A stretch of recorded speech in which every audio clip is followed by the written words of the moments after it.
matters. I'm gonna tell you why. When the next generation takes over, they just sell the property, and they won't explain it to you because they're too embarrassed. But I'll tell you why, because I've dealt with it.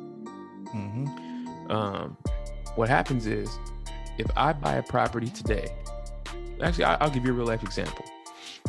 The lady who I talk about all the time, she was my first call. Her portfolio is worth about $18 million. Now, that's split between about 9 properties. So your property taxes are based on what you paid for the property. Right? So if she bought 9 properties over the span of 30 years, let's say her tax basis is around $4.5 million.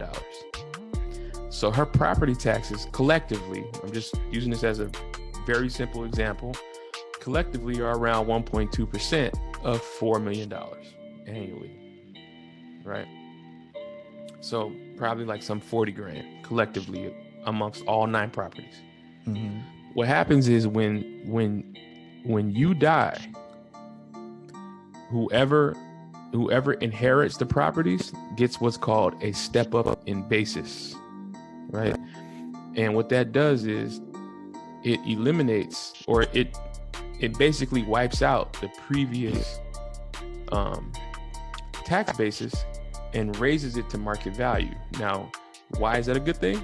Because you no longer have to pay capital gains if you sell the building, because capital gains is the difference between the market value and your tax basis, or your original cost basis. You pay tax on whatever that gain is, and depreciation recapture, right? So what happens is, when these people have kept rent so low for however long, 20 years, because they're helping people out, and just their cost basis in the building is low because they bought it so long ago, they're able to rent rooms to people for $600, $800. But what happens is, when the next generation takes over, and they have to go and deal with the trust attorney and get all the properties reappraised and reassessed, and they get a step up in basis to market value, now the portfolio is worth $20 million. So guess what you pay property taxes on? $20 million. So you go from having a tax bill of 40 grand to having a tax bill of 200 grand. Just like that. And if they're not in a position to pay the taxes, what do?